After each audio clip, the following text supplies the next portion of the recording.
बाहरी वातावरण से हमारे शरीर के भीतर आ सकने वाले संभावित हानिकारक पदार्थों, जिन्हें एलर्जन कहते हैं, उनसे लड़ने के लिए शरीर में ही एक कारगर प्रतिरक्षा प्रणाली अर्थात ऑटो इम्यून सिस्टम मौजूद रहता है।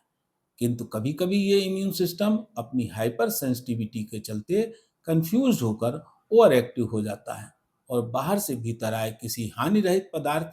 विशेष को भी शरीर हेतु बड़ा खतरा मानकर उससे मुकाबले हेतु असामान्य रूप से अति सक्रिय होकर उससे लड़ने की गैर जरूरी बड़ी कोशिश करता है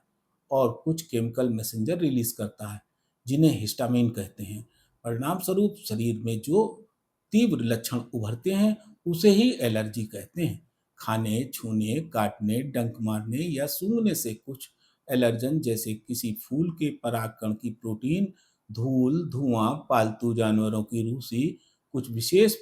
खाद्य पदार्थ या दवाएं अथवा शरीर के संपर्क में निरंतर रहने वाली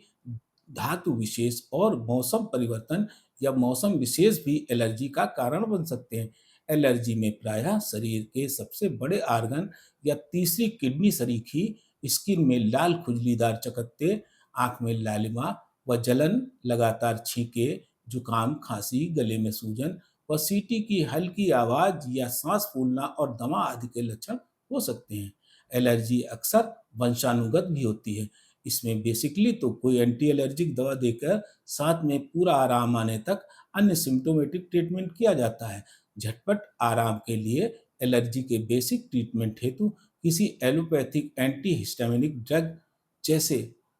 सेट्रिजिन या फेक्सोफेनाडिन व हाई ब्लड प्रेशर या डायबिटीज न हो तो उसके साथ किसी कार्टिकोस्टेरॉइड जैसे प्रेडिसोलोन आदि देते हैं या फिर किसी आयुर्वेदिक दवा जैसे सती घनवटी या हरदा खंड का प्रयोग कर सकते हैं। ध्यान रहे कि शरीर के ऑटो इम्यून सिस्टम को मजबूत करने वाले विटामिन डी की कमी से भी बार बार एलर्जी हो सकती है। विटामिन सी व हल्दी तथा नीम के